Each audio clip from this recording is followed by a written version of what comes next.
ನಿಜಕ್ಕೂ ಈ ತನಿಖೆಯಿಂದ ಯಾರಿಗೆ ಶಿಕ್ಷೆ ಆಗಬೇಕು ನಾನು ಡೇ ಒನ್ನಿಂದ ಹೇಳಿದ್ದೇನೆ. ತಪ್ಪು ಯಾರೇ ಮಾಡಿದರೂ ಶಿಕ್ಷೆ ಅನುಭವಿಸಲೇಬೇಕು ಅಂತ. ಆದರೆ ಇಲ್ಲಿ ನಡೀತಿರ್ತಕ್ಕಂಥ ಒಂದು ವಾತಾವರಣ ನೋಡಿದ್ರೆ ಇವರಿಗೆ ಯಾರಿಗೂ ಶಿಕ್ಷೆ ಕೊಡಿಸೋದೇ ಬೇಕಾಗಿಲ್ಲ, ಪ್ರಚಾರ ಬೇಕು. ಅದಕ್ಕೋಸ್ಕರವಾಗಿ ಇದು ನಡೀತಾ ಇರ್ತಕ್ಕಂಥದ್ದು.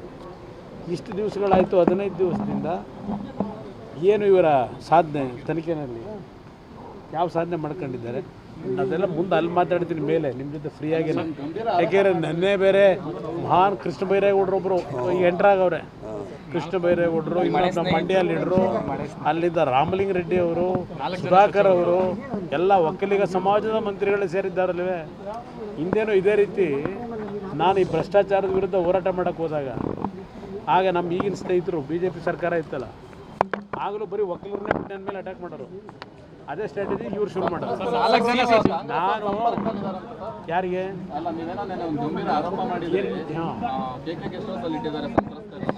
ಸಂತ್ರಸ್ತರನ್ನಲ್ಲ, ಈ ಕಿಡ್ನ್ಯಾಪ್ ಆಗಿರ್ತಕ್ಕಂಥ ಹೆಣ್ಮಗಳೇನಿದ್ದಾರೆ ಮಹಿಳೆ, ಅವ್ರ ಫ್ಯಾಮಿಲಿ ಅವ್ರನ್ನ ಕರ್ಕೊಂಬಂದು ಇಟ್ಕೊಂಡಿದ್ದಾರೆ ಅಂತಕ್ಕಂಥ ಮಾಹಿತಿ, ಆ ಮಾಹಿತಿ ಹೇಳಿದ್ದೇನೆ. ಈಗ ಕಿಡ್ನ್ಯಾಪ್ ಆದಂಥ ಮಹಿಳೆನ ಈಗ ಕರ್ಕೊಂಬಂದು ಎಷ್ಟು ದಿನ ಆಯಿತು? ಇಲ್ಲ 164 ಹೇಳಿಕೆ ತಗೊಂಡವ್ರ, ಇಲ್ಲ ಜಡ್ಜ್ ಮುಂದೆ ಕರ್ಕೊಂಡೋಗಿ ಇಟ್ಟಿದ್ದಾರೆ. ಯಾಕಿನ್ನೂ 5 ದಿವಸದಿಂದ ಆ ಕಿಡ್ನ್ಯಾಪ್ ಆಗಿರೋ ಮಹಿಳೆನ ಇನ್ನೂ ಕೋರ್ಟ್ ಮುಂದೆ ಪ್ರೊಡ್ಯೂಸ್ ಮಾಡಿಲ್ಲ? ಅವ್ರನ್ನ ಮಾಜಾರಿ ಎಲ್ಲಿ ಮಾಡ್ಕೊಂಡು ಕರ್ಕೊಂಬಂದರು? ತೋಟದ ಮನೆಯಿಂದ ಕರ್ಕೊಂಬಂದ್ರ? ನೀವೆಲ್ಲ ತೋಟದ ಮನೆ ಅಂತ ಬರ್ಕೊಂಬಿಟ್ಟಿದ್ದೀರಿ, ನೀವೆಲ್ಲ ಎಲ್ಲ ದೊಡ್ಡದಾಗಿ ಬರೆದಿದ್ದೀರಿ ಮಾಧ್ಯಮಗಳಲ್ಲಿ. ಬಟ್ ಆ ಹೆಣ್ಮಗಳನ್ನು ಮಹಿಳೆನ ತೋಟದ ಮನೆ ಇದು ಫೈಂಡ್ ಔಟ್ ಮಾಡಿ ಕರ್ಕೊಂಬಂದಿದ್ದಾರೋ, ಎಲ್ಲಿಂದ ಕರ್ಕೊಂಬಂದರು? ಇಲ್ಲಿವರೆಗೆ ಇದು ಕೊಟ್ರ?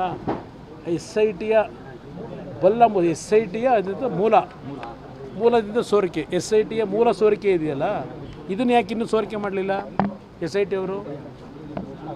ಈ ಹೆಣ್ಮಗಳನ್ನ ಕರ್ಕೊಂಬಂದಾಗಲೇ 5 ದಿವಸ ಆಗಿದೆ. ಇಲ್ಲ ರೇವಣ್ಣವ್ರು ಕಿಡ್ನ್ಯಾಪ್ ಮಾಡಿದ್ದಾರೋ ಮಾಡಿಲ್ವೋ ಈ ಕ್ಷಣದವ್ರು ಅಂದರೆ ಹೇಳಬೇಕಲ್ಲ. ಇವತ್ತವ್ರಿಗೂ ಏನು ಹೇಳಲಿಲ್ಲ. ರೇವಣ್ಣ ಅವ್ರ ಮೇಲೆ ಇರ್ತಕ್ಕಂಥ ಅಪಂದ ಏನೀಗ? ಅದೇ ತಾನೇ ಈಗ ಕಿಡ್ನ್ಯಾಪ್ದು 5 ದಿವಸ ಆಯ್ತಲ್ಲ ಹೆಣ್ಮಗಳು ಕರ್ಕೊಂಬಂದು. ಇನ್ನೂ ಯಾತಿಗೆ ಸತ್ಯ ಹೊರಗೆ ತಂದು ಕೋರ್ಟ್ ಮುಂದೆ ಇಡ್ತಾ ಇಲ್ಲ?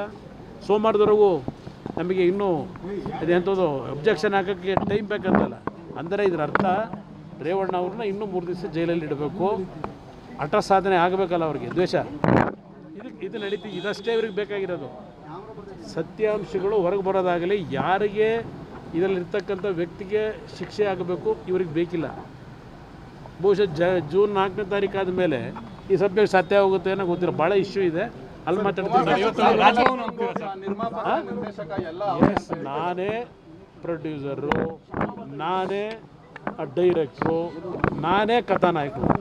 ಏಕೆಂದರೆ ಬಹುಶಃ ಯಾವುದೋ ಒಂದು ಮಲಯಾಳಿ ಪಿಕ್ಚರ್ ಬಂತಲ್ಲ, ರವಿಚಂದ್ರನ್ ಮಾಡಿರೋದು ಕನ್ನಡದಲ್ಲಿ, ಈ ಥರದ್ದು ಸ್ಟೋರಿಗಳು ಸಿನಿಮಾದಲ್ಲಿ ಬಂದುಬಿಟ್ಟಿದ್ದಾವೆ. ಇಂಥ ಸ್ಟೋರಿಗಳಿಗೆ ಕಥಾನಾಯಕನೂ ಬೇಕಲ್ಲ. ಒಬ್ಬ ಕಥಾನಾಯಕ ನನ್ನನ್ನು ಮಾಡ್ಕೊಂಡವ್ರಲ್ವಾ ಶಿವಕುಮಾರ್ ಅವರು.